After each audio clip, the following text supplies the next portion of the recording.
que se ha autorrealizado en su vida y que a la parte de haberse autorrealizado ha encarnado ciertos principios solares que en ciertas doctrinas se llama el Cristo, es un ser cristificado, ¿ya?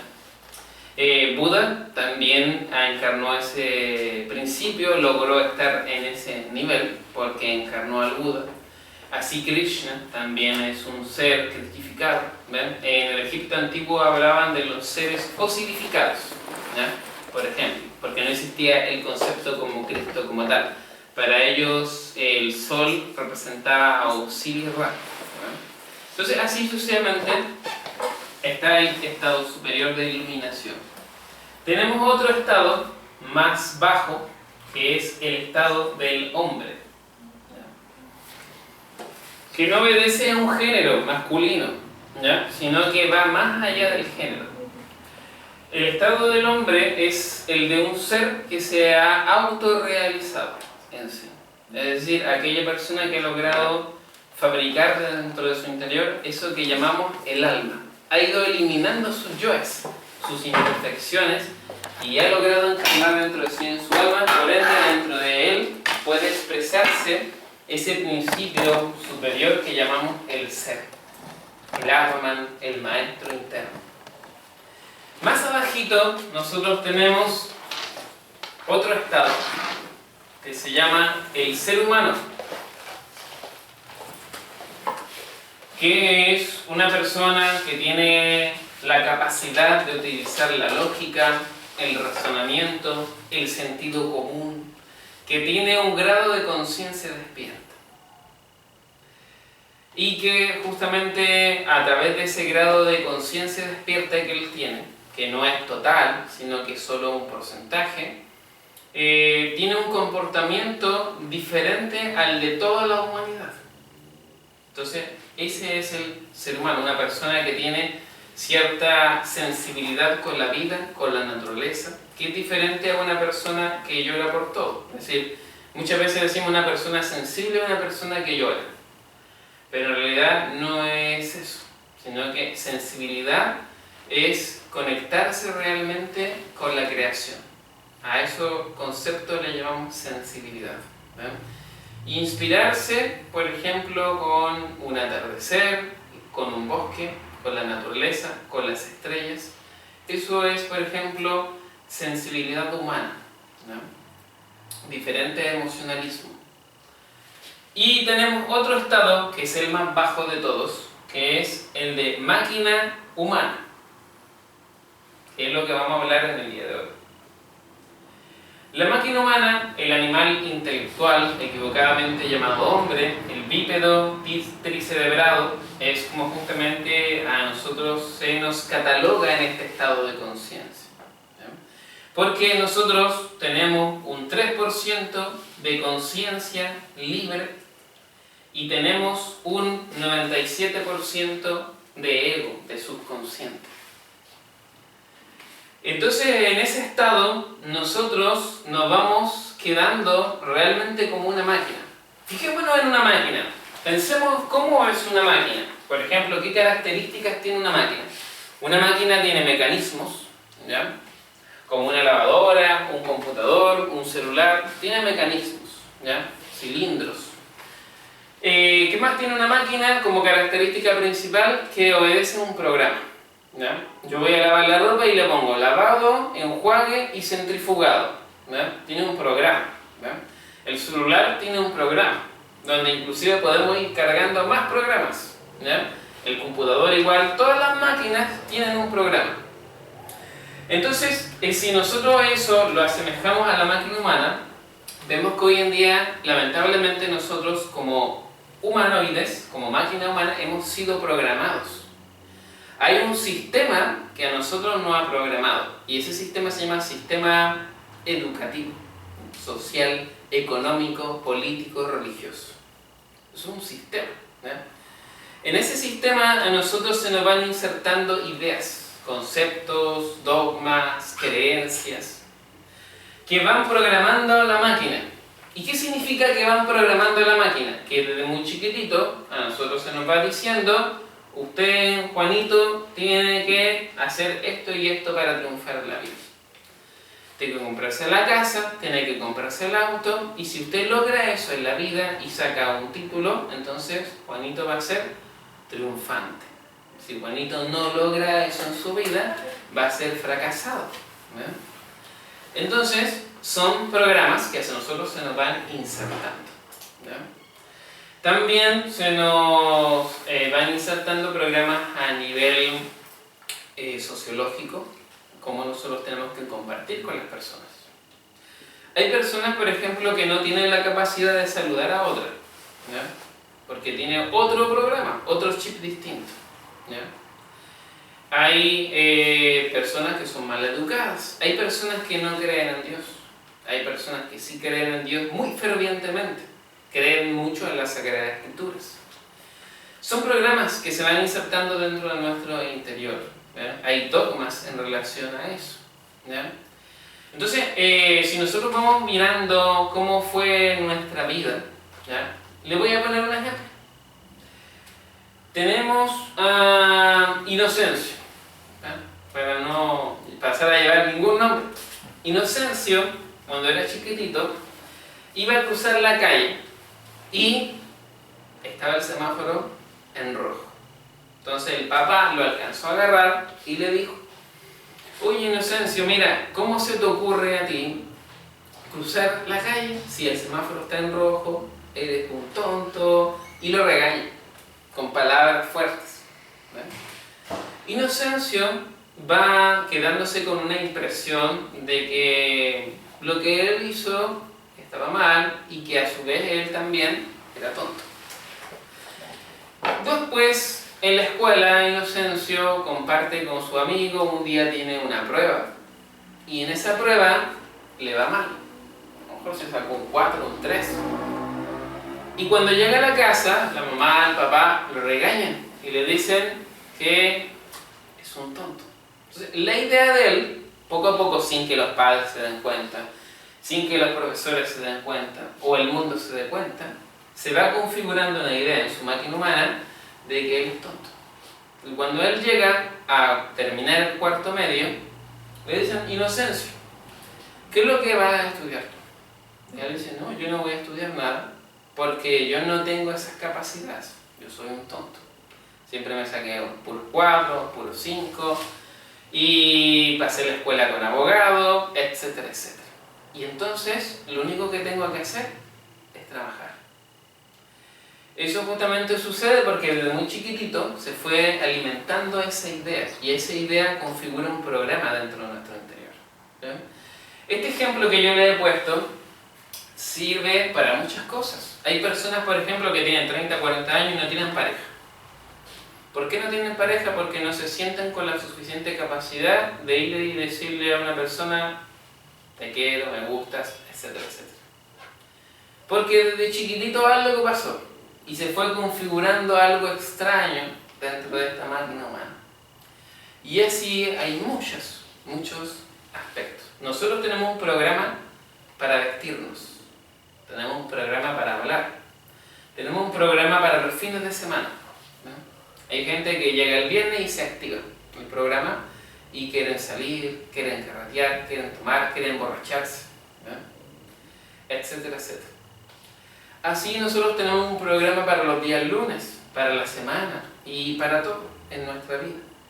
Hay un programa de cómo comemos. Personas que les gusta más el azúcar, otros les gusta más lo salado. Entonces, nos vamos dando cuenta de que en nuestra máquina humana hay muchos programas que nosotros tenemos que aprender a descubrir y que detrás de esos programas hay una conciencia que está dormida, necesita liberarse, necesita revolucionarse. ¿Qué pasa cuando esa conciencia se revoluciona? Esa máquina humana empieza a dejar de ser máquina humana y se va transformando en un ser humano. Yo les decía en una conferencia anteriormente, el maestro Samael dice: si nosotros tuviéramos un 10% de conciencia a nivel general de la humanidad, no existiría Putin, no existiría la Tercera Guerra Mundial, no existiría la Hitler, la Segunda Guerra Mundial, no existiría nada de eso. Porque tendríamos una capacidad de llevar las cosas de otra manera. Como no existe ese grado de conciencia, ¿qué es lo que pasa en nuestra psicología? algo que la gente no se da cuenta, pero que es muy básico. En la psicología, la mayoría de nosotros simplemente lo que hacemos no es cuestionarnos cosas, es reaccionar. Un hombre ve algo, reacciona. La mujer ve algo, reacciona. Escuchamos algo, reaccionamos. Siempre estamos reaccionando. ¿Verdad? Puede ser que en este mismo momento a ustedes no les guste algo de lo que yo estoy diciendo y reaccionen internamente. ¿Verdad? Siempre estamos reaccionando. Una persona nos levanta la voz, reaccionamos. ¿Verdad? Si nosotros nos preguntáramos realmente, si una persona nos insulta o nos levanta la voz, ¿por qué yo tengo que reaccionar frente a esa persona? Porque hay una configuración. Pero más allá de esa configuración, si nosotros vamos a reflexionar, ¿qué podríamos decir? Bueno, que esa persona lo que me dijo es una palabra, y el poder a la palabra se lo doy yo, no la otra persona. Entonces, si yo lograra comprender eso, de que yo le doy la importancia a las palabras, y que las palabras son sonidos, no me afectaría tanto, no reaccionaría tan fácilmente frente a lo que me diga una persona. Por esa razón que los que comprendieron esto, como el Maestro Jesús, ellos utilizaban la doctrina de la no reacción, no reaccionaban. ¿Qué es eso para el mundo? Para la máquina humana. Un tonto, disculpando la expresión. Porque la persona sí o sí tiene que reaccionar, porque no comprende lo que estaba enseñando ese gran ser. Entonces así pasan muchas cosas. Entonces bueno, comprendiendo esto, nosotros tenemos que ir más allá. Hemos hablado sobre el ego, hemos hablado sobre los factores que tienen atrapada nuestra conciencia. Y para que nosotros estudiemos más profundamente esta máquina humana, necesitamos saber cómo trabaja. Entonces la máquina humana tiene 5 cilindros principales. ¿Ya? ¿Cuáles son esos 5 cilindros? El centro intelectual, que nos permite a nosotros pensar, ¿ya? Razonar, y que es la principal diferencia que nosotros tenemos con los animales. De ahí viene la palabra animal intelectual. ¿Ya? Porque ellos no tienen la capacidad de pensar, se mueven distintos. ¿Ya? Tenemos el centro motor, que está situado en la parte superior de la espina dorsal. Esto no tiene nada que ver con los chakras que vimos en la clase anterior. ¿Ya? Estos son cilindros, no son chakras. El centro motor tiene que ver con todo el movimiento del cuerpo. Si nosotros nos fijamos, una persona que en algún momento sufre un accidente y se le daña una vértebra, pierde movilidad. Brazos, del cuerpo, de las piernas. Es decir, el centro motor es muy importante para la movilidad del cuerpo, de toda la acción motora. Tenemos acá, situado a la altura del plexo solar, lo que es el centro emocional, que es un nudo nervioso que tiene muchas conexiones por todo el cuerpo, pero principalmente aquí. Por eso es que cuando uno está nervioso te repercute en el estómago, o más arriba del estómago, en el plexo solar, en realidad. Las emociones tienen que ver con todo lo que son nuestras emociones. Tenemos el centro instintivo, que está situado en la parte inferior de nuestra espina dorsal, a la altura del coxis, donde ese centro instintivo tiene que ver con todas las funciones biológicas, orgánicas, que nosotros realizamos internamente sin pensar, sin darnos cuenta, como por ejemplo la función que realizan nuestros pulmones. Uno no tiene que pensar, voy a respirar, simplemente respiras. ¿Ya? El corazón late y uno no dice que lata, simplemente él hace su pega, el riñón hace su pega. Y así cada órgano hace su pega y nosotros no pensamos en eso. Porque gracias a que tenemos un centro instintivo se realizan todas esas funciones. Es decir, en la máquina humana, si la vemos desde un punto de vista biológico, es maravillosa la creación. ¿Eh? Si nosotros no entiendo realmente, así como a título personal, una persona que puede decir, bueno, esto fue al azar, el Big Bang, y se generó todo esto, y si hablamos solo del cerebro, tiene millones de conexiones neuronales, y todo eso fue producto del azar. ¿ya? Realmente en mi cabeza no la entiendo. Es parte de una inteligencia superior, ¿ya? Que nos dio esta capacidad. Entonces tenemos el centro sexual. El centro sexual tiene dos funciones importantes. Uno es ser la batería del ser humano. Toda la energía que saca el cuerpo, los centros de la máquina humana, vienen del centro sexual. Por eso que una persona que tiene más potencia sexual, que es casta o casto a la fuerza, por ejemplo, tiene mayor vitalidad en su cuerpo. Una persona soltera tiene mayor vitalidad que una persona que está casada. Y la segunda función que cumple el centro sexual es la reproducción de la especie humana. Estos centros en sí, que nosotros vemos aquí, que son maravillosos, por ejemplo, el centro intelectual que tuvo Albert Einstein, que tuvo Isaac Newton, que tuvieron Copérnico, Galileo Galilei, es decir, maravilloso, la función del centro intelectual. Algunos tienen más capacidad, su centro intelectual gira a mayor velocidad y por lo tanto comprenden más cosas que a lo mejor uno. Y otros les cuesta más porque el cilindro del centro intelectual gira más bajito, ¿ya? Con menos potencia, ¿ya? Algunos andan en cuarta, otros andan en segunda, ¿ya? El centro motor también es maravilloso. Es decir, uno puede ver que, por ejemplo, si una persona pesca un vaso con agua, te la tira en la cara, automáticamente tu ojo se cierra. Se protege a sí mismo, sin que tú pienses. El centro motor es más rápido que el centro intelectual para realizar ciertas funciones. Si yo voy manejando un auto y en un segundo tengo que tomar una decisión de esquivarlo porque vamos a chocar, el centro motor tiene esa capacidad. Pero si en ese momento interfiere mi centro intelectual, choco, porque el pensamiento es mucho más lento. Generalmente pensamos que pensar es más rápido, pero hay muchas funciones motoras que son mucho más rápidas que el mismo hecho de pensar. En el centro motor hemos conocido personajes que han llevado ese centro motor pues, a niveles tremendamente superiores, como Usain Bolt, por ejemplo, si lo vemos desde el punto de vista deportivo, ¿eh? Es decir, ¿cómo corre ese hombre? O ¿cómo corría ese hombre? ¿Eh? Entonces, el centro motor tiene esas cosas tremendamente maravillosas. Hay personas que se han quedado perdidas en el desierto y han tenido que caminar kilómetros y kilómetros y kilómetros. Y el cuerpo le ha dado para eso.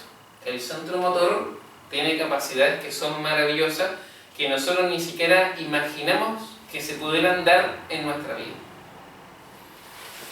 El centro emocional es uno de los que gasta más energía y es más rápido que el centro motor y el centro intelectual. El centro emocional es más rápido porque una emoción es a mucho más velocidad y gasta más energía.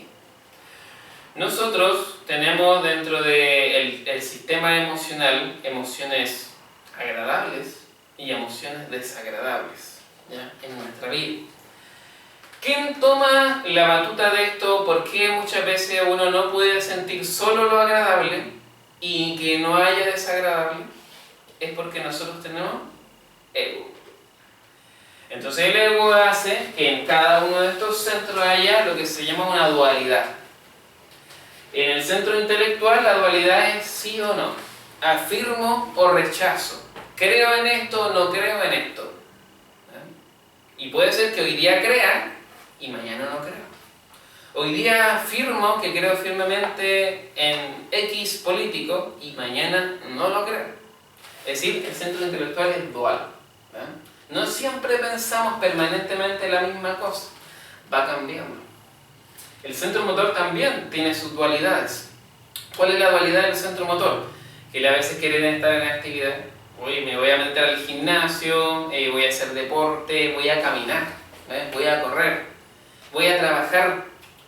Y otras veces quiere estar en reposo. Ahí, echadito en un sillón tranquilo, viendo televisión. o en la cama, a que nadie lo moleste. Entonces, ese es el centro motor, pero él no es el que dice eso. La dualidad la pone, el conflicto lo pone el ego de la pereza, por ejemplo. O yoes, que están relacionados al movimiento. Siempre quiere estar activa la persona. En el centro emocional, como decíamos, tenemos emociones positivas, negativas, agradables, desagradables. Eso también lo pone el ego en nuestro interior. En un mismo día, en la mañana puede ser esplendorosa para nosotros y la tarde un día negro para nosotros. Es decir, eso pasa a nivel de emociones en una persona. En el centro instintivo nosotros también tenemos la dualidad. Y el centro instintivo, ¿qué es lo que hace? ¿A él le gusta algo o le disgusta algo?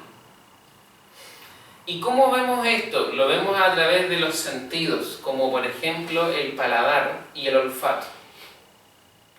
A nosotros muchas veces, no sé si se lo han preguntado alguna vez, nos ponen un plato de comida y nosotros decimos, a mí no me gusta eso. ¿Por qué no le gusta? ¿Por qué no me gusta? ¿No? Esa es una respuesta muy básica. Es decir, no hay un por qué no me gusta, porque no me gusta. Es decir, esto viene de atrás, ¿ya? Y tiene que ver con yo que nosotros tenemos a nivel instintivo, que dicen, a mí no me gusta eso. ¿Ya? O sí me gusta mucho eso. ¿Ya? Hay personas que dicen, me gusta mucho el pan con queso. Y siempre tiene que comer pan con queso. Porque su centro instintivo está configurado para el pan con queso. Por ejemplo, acá en Chile, nosotros comemos mucho pan. Estamos acostumbrados a eso. Quizás nos podríamos desmayar si una semana no comemos pan. Pero en otros países no comen pan. No existe eso. Entonces, son configuraciones que nosotros tenemos. Y tenemos el centro sexual. El centro sexual en orden es el más rápido, es decir, vamos de arriba hacia abajo. ¿Ya? Centro intelectual es el más lento. El motor y el instintivo tienen la misma velocidad. En tercer orden, el emocional le gana a ambos. Y en el cuarto orden, el centro sexual es el más rápido. En un segundo, el centro sexual puede saber si le atrae o rechaza a una persona del sexo opuesto. No estamos hablando de que le guste cómo piensa, sus emociones, tienen la misma afinidad, no, sexualmente. Sabe. ¿Verdad? Es como los animales cuando saben si se puede reproducir con ese, ¿verdad? O si no es. Eso mismo sucede en el centro sexual. Entonces, bueno, dentro del centro sexual hay esas dualidades de el rechazo y la atracción.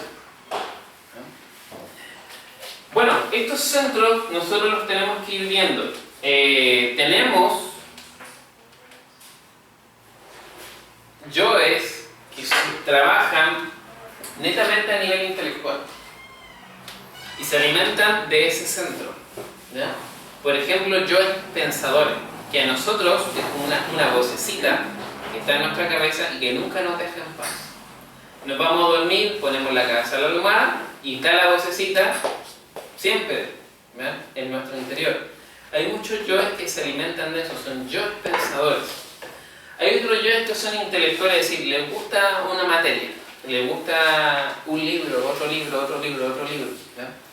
Hay personas en este mundo que saben mucho, porque se han leído más de 100 libros, por ejemplo, de esoterismo.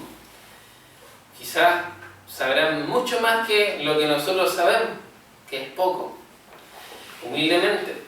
¿Y qué es lo que pasa? Que el concepto que tienen es intelectual. Es decir, no hay algo vívido, no hay una experiencia de vida, no hay conciencia. Que eso es lo que nosotros tenemos que buscar. No podemos quedarnos solo en lo intelectual. Y no estamos diciendo con eso que no lean. Pero si nos quedamos solo en la lectura, no pasamos a la acción, pues entonces eso se pierde en nosotros. Porque un día nos tocará volver a nacer. y cuando volvemos a nacer, volvemos 0 kilómetros y no recordamos nada de lo que fue nuestra anterior vida. Existen yoes que trabajan a nivel del centro motor. Uno que podemos detectar bien, ¿cuál es? La pereza, ¿no es cierto? Pero existen otros yoes también. Hay personas que les gusta trabajar mucho. Por ejemplo, no 8 horas diarias, 9 horas, sino mucho más que eso. A veces están hasta la noche trabajando. ¿Ven? Porque hay yoes relacionados con la parte motora. Hay personas que nosotros hemos conocido que van 3 veces en el día al gimnasio. En la mañana, antes de entrar a su trabajo, al mediodía y en la noche cuando termina su trabajo. Entonces, eso es algo que lógicamente va a repercutir en su cuerpo. Entonces hay muchos yoes en muchos ámbitos que nosotros necesitamos ver del centro motor, investigar que existen en nosotros. Si nosotros queremos eliminar el ego, el primer punto que nos dice el maestro es aprender a ver en qué cilindro de la máquina humana él nos está afectando. Eso es un autoconocimiento ya como en un nivel más avanzado. En el centro emocional hay muchos yoes también. Las mujeres se dice generalmente que son emocionales, pero el hombre también. Porque, claro, una cosa es una emoción de ver una teleserie y ponerse a llorar. O ver un video y ponerse a llorar. Y otra cosa es una emoción, por ejemplo, de ver un partido de fútbol y gritar. Pasarla mal, insultar a otra persona porque es del otro equipo. ¿Eso cómo se llama? Emoción. El hombre también se emociona, el varón, porque claro, la palabra hombre nos queda lejos. El varón se emociona con una música muchas veces. Eso también es emoción. Se emociona cuando el auto que estaba al lado se te pone adelante. Te emocionas y le tocan la bocina. Algunos lo saludan con el dedo del medio. Y todas esas cosas pasan, ¿no es cierto? Bueno, lo importante de esto es que nosotros aprendamos a ver que como nosotros somos duales, eso afecta nuestra vida. La dualidad, el conflicto que pone el ego en la máquina humana, lo afecta. Porque toda máquina tiene en sí, vamos a decirlo así, un operador. En este caso nosotros no tenemos solo un operador. ¿Cuál es el operador de la máquina humana? ¿Cuál debería ser? Nuestra conciencia. Pero lamentablemente ella no es el operador. Es el ego, y el ego no es uno solo, sino que es múltiple, como hemos ido hablando. ¿Ya? Entonces, es importante ir trabajándolo. La vida, es importante esto que vamos a decir, la vida se deposita en nosotros como valores en estos 3 centros principales: intelectual, motor, emocional. Principalmente ahí. Cuando nosotros vamos malgastando los valores de la vida, esos centros dejan de funcionar. Y para poder subsistir, le tienen que robar energía a otro centro. Entonces vamos a ver algunos ejemplos. Stephen Hawking, a los 20 años de edad, se dañó su neurona motora. Es un hombre que maravilloso, pero su centro intelectual funcionaba tanto que sus valores vitales de la vida se esfumaron, se extinguieron, se agotaron. Entonces tuvieron que pedirle o robarle a otro centro, al centro motor, para poder seguir funcionando. Y de esa forma su cuerpo quedó inmóvil, completamente petrificado. Hay personas que desarrollan más este cerebro, el cerebro motor. Entonces, cuando ya se agotan sus valores, él le roba aquí. Y la persona se va transformando en lo que vulgarmente se conoce como un cabeza de músculo. Entonces después lee un libro y no puede comprender nada, porque ya no funcionan sus conexiones, porque justamente toda su vida está enfocada aquí, en su cuerpo, en el movimiento, a lo mejor hace deporte. ¿Ya? Fijémonos en los deportistas. Los deportistas hacen cosas maravillosas con su cuerpo, pero un deportista de alto rendimiento a los 30 años ya es como medio viejo. Se tiene que retirar. Alexis Sánchez, Arturo Vidal tienen 34 años. ¿Y qué es lo que dicen el mundo? Que ellos ya se tienen que retirar. Y 34 años para una persona normal, una persona joven, es porque en muy poco tiempo ha desgastado mucho los valores motrices. ¿Ya? A tal grado que si lo comparamos con un deportista de alto rendimiento que tenga 20, 25 años, es muy superior el que tiene 20, 25 años. Lógicamente porque tiene sus valores, ¿ya? Y el otro ya los va perdiendo. ¿Ya? Hay muchos boxeadores, por ejemplo, que después de boxear quedan con Parkinson. Es decir, se agotan completamente los valores del centro motor. Y le tiene que robar a otro centro, o le roba el emocional, o le roba el interior. Cuando en nuestro centro emocional no hay un equilibrio, no trabajamos en equilibrarlo, en compensarlo, ¿qué es lo que sucede? Que nosotros sufrimos enfermedades del corazón. El principal afectado es el corazón. Nosotros no podemos dejarle la rienda suelta al centro emocional. Que hoy día me levanté con el pie izquierdo y me siento mal, simplemente me siento mal. Tenemos que trabajar en esas emociones negativas. Porque nosotros somos el dueño de esta máquina humana. La máquina humana no es el dueño de nosotros. Nosotros, como conciencia, somos el operador, el dueño de la máquina. Y tenemos que aprender a dominarla. Pensar cuando realmente hay que pensar. Moverse cuando hay que moverse y descansar cuando hay que descansar. Todo tiene su tiempo. El emocional también. Si hay emociones negativas, ¿cuál ego es? ¿Del orgullo? ¿De la ira? ¿Del miedo? ¿De los celos? ¿Del resentimiento? ¿Cuál ego es el que me está afectando? Las emociones. Para trabajarlo. A nivel del centro instintivo, bueno, es que a mí no me gusta el pepino. Bueno, cómase el pepino y mate ese ego. Son yoes pequeñitos muchas veces de nosotros tenemos, a nivel instintivo. Y en el centro sexual también va sucediendo eso. Cuando la persona es muy lujuriosa, muy promiscua, y el centro sexual va perdiendo sus valores, la persona queda con impotencia, ¿ya? Tanto en el hombre como en la mujer, ¿ya? ¿Cómo se da la impotencia en una mujer? No siente deseo, no siente ganas de estar con un hombre,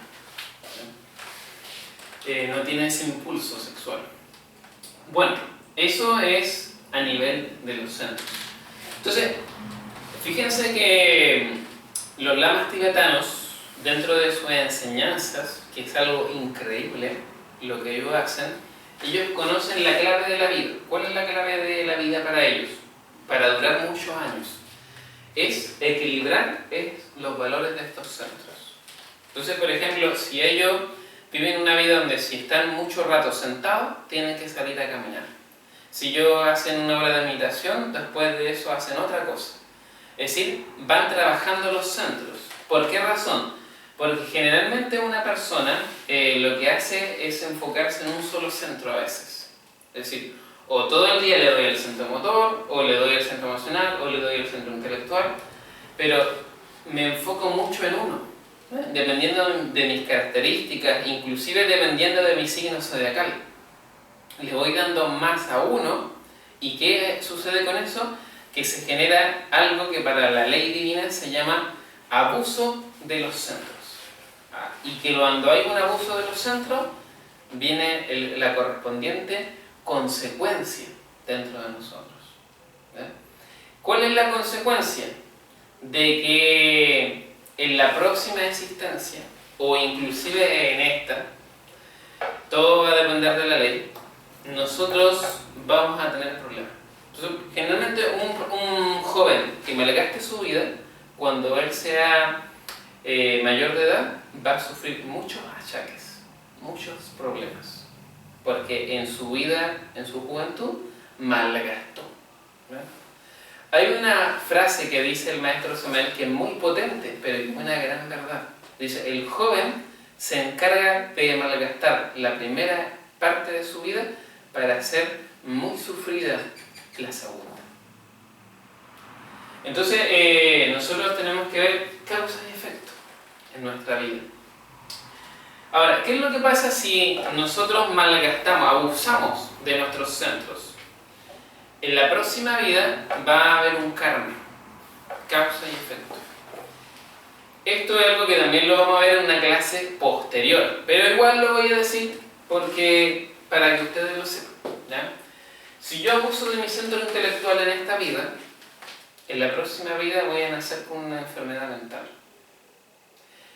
Qué terrible es a lo mejor para una familia o para una mamá decir, ¿qué culpa tiene mi hijo y por qué Dios fue tan malo y me lo mandó con ese problema? La respuesta de eso es que en la vida anterior, esa alma, si le pudiéramos llamar así, esa conciencia, abusó de su centro intelectual. Entonces, para Dios todo es justicia, hay causa y efecto. No solamente hay misericordia, también hay justicia. Entonces, pasa eso. Entonces, muchas veces nos dan toda una vida, 80 años, para que comprendamos eso, y no lo comprendemos. Les toca con dolor aprender eso en la siguiente vida. ¿Qué pasa si abuso de mi centro motor en esta vida? En la próxima vida que voy a tener problemas motrices. Puedo nacer con una cojera, nacer en silla de ruedas, con algún problema de movilidad. Hay niños que nacen así, en esas condiciones, o llevan pocos años de vida y tienen accidentes. ¿Por qué sucede eso? Por el abuso que nosotros le dimos. A nivel emocional, decíamos ya, problemas al corazón. Hay niños que desde muy chiquititos nacen con problemas al corazón, que tienen que hacerle trasplantes, que falló una válvula, que falló esto, y se pasa una vida muy complicada. Entonces, cuando nosotros abusamos de nuestro centro instintivo también tenemos problemas, ¿ya? A nivel del sistema digestivo. Hay personas que sufren mucho, que no pueden comer nada, que son intolerantes a la lactosa y a un montón de situaciones, ¿ya? En su vida. Si abusamos del centro sexual, nosotros en la próxima vida, el problema que vamos a tener es que vamos a venir con los polos cambiados, ¿ya? Vamos a sufrir trastornos del sistema sexual nuestro. Y entonces van a pasar esa clase de cosas. Bueno, hasta aquí tenemos preguntas, dudas. Solo mencionar algo que nombraste casi al principio en relación a la palabra, que uno le da la importancia a lo que uno le pudiesen decir, pero las palabras de por sí tienen su poder. Por algo los mantras, por ejemplo, que uno hace, que tienen que ser cierto, o sea, este o este otro mantra, no sé. Entonces, las palabras negativas también deben tener un poder, independientemente como uno las tome, de entrar negativamente a nuestro sistema. Perfecto, exactamente. Entonces, uno pudiese no hacer caso o hacer como que resbala, por decirlo de alguna forma, pero aún así esta pudiese afectar de alguna manera esas palabras, independientemente de la reacción, si fuese una reacción pasiva o de reacción en contra de la otra persona y responda de la misma manera. Sí, exactamente. Sí, concuerdo plenamente contigo. ¿Qué es lo que sucede? De que, claro, la palabra es sonido y el sonido tiene un poder, pero también nosotros internamente somos sonido, somos vibración. Si nosotros aprendiéramos a hacer la reflexión correcta y estar en el estado correcto, esa vibración sería una frecuencia más alta que chocaría con la otra que sería más baja y no nos afectaría en nosotros, ¿ya? Pero eso lógicamente que no es tan fácil de hacer, pero estamos en el camino de intentarlo, de aprenderlo, para que nosotros podamos lograr eso. Y todo eso tiene relación en nosotros con la conciencia. Si el que escucha es el ego que está en mi interior, va a suceder eso. Voy a estar en la misma sintonía, como nivelado en la misma frecuencia. Pero si es la conciencia la que escucha, entonces vamos a estar en una sintonía diferente, ¿no? Y eso nos va a ayudar a combatir esa parte. Entonces, bueno, más adelante también vamos a enseñar un sistema que enseñar a Gnosis que se llama transformación de las impresiones, ¿ya? Pero es algo más avanzado, ¿ya? Y también nos va a ayudar mucho para eso que estamos hablando, ¿ya? ¿Qué más hay por ahí? ¿Dudas que tengan? Consultas sobre esta clase.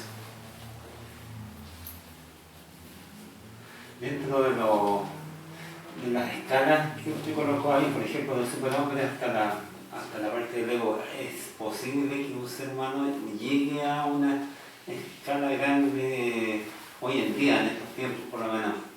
Ajá. Es muy difícil. Es muy difícil, exactamente.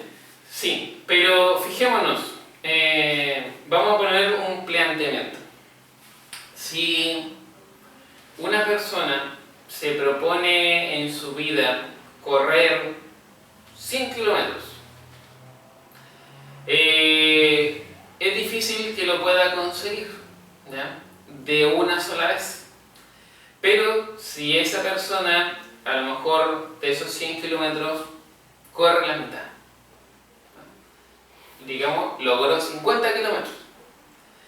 Ahora vamos a poner otro caso. Una persona dice, no puedo correr 100 kilómetros porque es irreal, pero me voy a correr 10 y logra esos 10. Entonces, vamos viendo parámetros donde siempre nosotros tenemos que ir apostando a lo más grande, no a lo más pequeñito.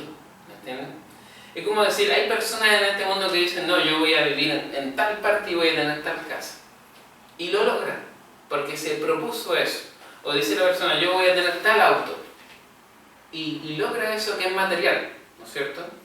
O no sé, Iván Zamorano, con su historia, que era flaquito, le faltaban cazuelas, logró jugar en el Real Madrid. ¿Ven? Por poner un ejemplo así muy cotidiano. ¿Por qué le estoy dando estos ejemplos? Porque son cosas de la vida, que la gente logra hacer cosas que parecían que eran imposibles.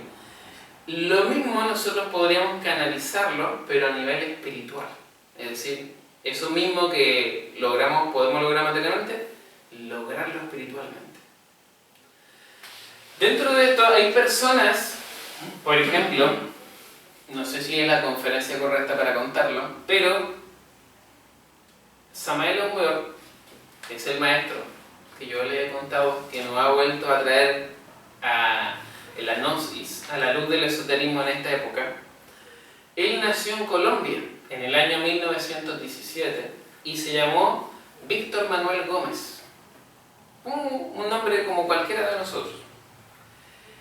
Él, al ir haciendo este trabajo, ir eliminando los egos, despertando su conciencia, desarrollando su chakra, ir haciendo todo un trabajo espiritual, logró ir avanzando y logró convertirse en el maestro Samael Aun Weor. Para una persona que lee un texto en Google, dice un seudónimo, se puso una persona. Pero para una persona que comprende estos misterios del esoterismo, es el nombre de su ser. El ser de cada uno de ustedes tiene un nombre que nosotros no conocemos porque estamos muy alejados de él. Asimismo, Buda tenía un nombre que no era Buda, no era Siddhartha Gautama el Buda, tenía un nombre de pila. Y él, haciendo toda esta transformación, encarnó a su ser y se llamó de esa manera. Krishna también nació con un nombre de pila, que no sabemos cómo se llama, y logró encarnar a Krishna. Es decir, todos esos nombres que para nosotros parecen raros, son raros para nosotros porque están escritos en una lengua que es divina, que no es de este mundo. Y entonces hay muchos seres que a través de la historia encarnaron a su ser y lograron llegar hasta aquí o hasta aquí. Entonces, hasta aquí hay un maestro Y este que está aquí es un maestro de maestros, como el maestro Quechua en Pandira, que normalmente decimos Maestro Jesús. Él también tuvo un nombre de pila, solamente que la Biblia está tan castrada que eso no lo nombra, ¿verdad? Solamente hay 4 evangelios, ¿verdad? Pero muchos evangelios apócrifos. Y bueno, dentro de eso, para comentarlo un poquito, Víctor Manuel Gómez, en esta época, logró él transformarse en un maestro. Asimismo, discípulos de él, como el maestro Gargacuchinis, que escribe muchos prólogos de los libros, también logró hacer lo mismo proceso. Su esposa también logró hacer el mismo proceso. Y así muchos otros maestros que tenemos actualmente que son viejitos, pero que todavía están en la Gnosis como escuela, como institución, que fueron discípulos del maestro Samael, hoy en día son maestros. ¿Ya? No por el tiempo que ha pasado, sino por el trabajo que ellos hicieron. ¿Ya? Entonces, es algo que se puede hacer. Nosotros no somos maestros, somos un instructor simplemente. Tenemos ego, tenemos una conciencia que hay que despertar y estamos en esa lucha. Pero todos nosotros tenemos que irnos poniendo metas, ¿verdad? Y si la meta que nos ponemos es pequeñita, hasta ahí nomás vamos a llegar. Entonces esa es la reflexión, ¿ya? Bueno, no sé si queda algo pendiente, alguna duda, consulta, inquietud, comentario. Bien, bueno, vamos a sellar la jornada del día de hoy con una práctica, ¿ya? Esta práctica está relacionada a lo que nosotros hemos realizado en la clase anterior sobre la vocalización, pero esta vez no vamos a hacer vocalización directamente, sino que vamos a enseñar una runa, ¿ya? No sé si a lo mejor ustedes tendrán un concepto de runa, ¿ya? Pero hay un concepto de runa donde hay unas piedritas que tienen unos símbolos nórdicos muy sagrados, muy antiquísimos, que vienen inclusive de otra raza, y sirve para adivinar. Las runas que nosotros vamos a hacer son ejercicios físicos esotéricos que combinan oración, combinan mantra y tienen un tremendo poder. ¿Por qué razón? Porque la runa, cuando tú haces una runa, un ejercicio físico esotérico, te transformas en una antena receptora de fuerzas cósmicas que te ayudan a despertar tu conciencia. Entonces esta runa que nosotros vamos a hacer en el día de hoy se llama runa Thor, ¿ya? Y esta runa, entonces uno se para de pie firme, pones el dorso de tu mano derecha aquí al costado, entre la cintura y la cadera, y la persona, sí tengo llave. Entonces, dentro de ese proceso, la persona cierra los ojos, inhalas, presionando los esfínteres, inhalas, llevamos la energía al cerebro y enfocamos la energía en el entrecejo con el mantra Ti. Te, To, Tu y Ta en los pulmones. Entonces hacemos Ti. Después Te, To, Tu, Ta. Esa es la secuencia. Lo estoy haciendo cortito, pero la idea es que en cada inhalación y exhalación sea un mantra, ¿ya? Cuando nosotros hacemos ti, te, to, tu, ta, es una secuencia. La idea es que ustedes puedan lograr hacer mínimo 3 secuencias o 10 minutos de esa práctica, ¿ya? Y cuando nosotros finalicemos las secuencias, nosotros sellamos la práctica con un mantra que es el mantra Thor. Entonces la persona hace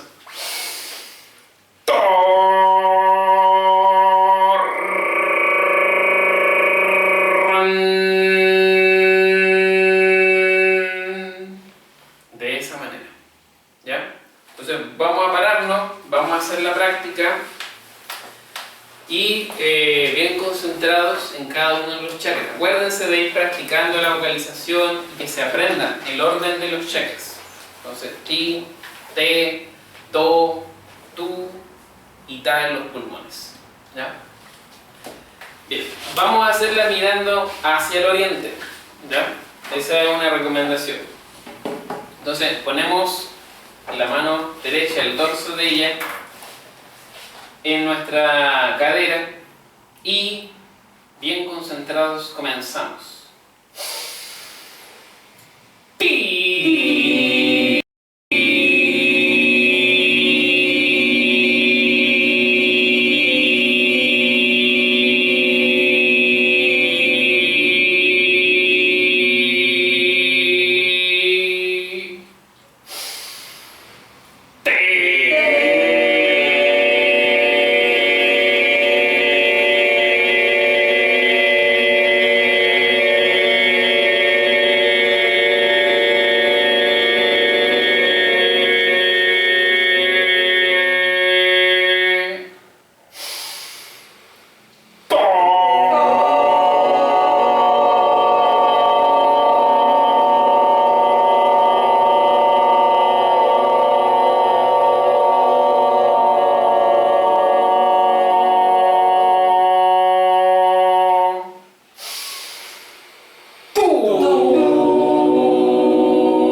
Esa es la idea de la práctica.